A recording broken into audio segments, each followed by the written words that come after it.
Qarınla nəfəs alıb vermə niyə görə vacibdir? Mən hər dəfə bunu təkrarlayıram. Diafraqmanı işləmək üçün.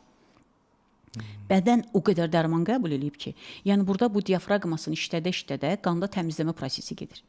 Qanını təmizləyir. Bədən təmizlənməlidir axı. 10 dəfə xanım yanıma gəldi, nəfəsləri də öyrəndi. Yəni 6-cı, 5-ci dərsdən sonra hardasa özündə çox böyük dəyişikliklə hər dərs bir dəyişiklik, hər dərs bir dəyişiklik tam 10 dəfə gəldi. Yəni 10 dəfə gəlsə pulunu bəs eləyir onlara. Gəldi, nəfəsləri də öyrəndi, hansı ki ona lazım olan nəfəslərdir. Hər gün səhər tezdən bunu yerinə yetirmək lazımdır 30 dəqiqə. Bunu kim eləməz ki? Cəmi 30 dəqiqə. Cəmi 30 dəqiqə. Səhər tezdən durursunuz, ac qarnına 30 dəqiqə bunu yerinə yetir. Burada bədəndə birinci təmizləmə prosesi gedir. İkinci insan diafraqmasını işlədir. İnsan sağlam olur. Yəni bunun o qədər xəstəliyi var idi ki, yəni hər gün bir xəstəliyi atmağı, yəni hissləri tamamilə o xəstəlikdə olan hisslərdə qadında 10 dərsdə yox idi.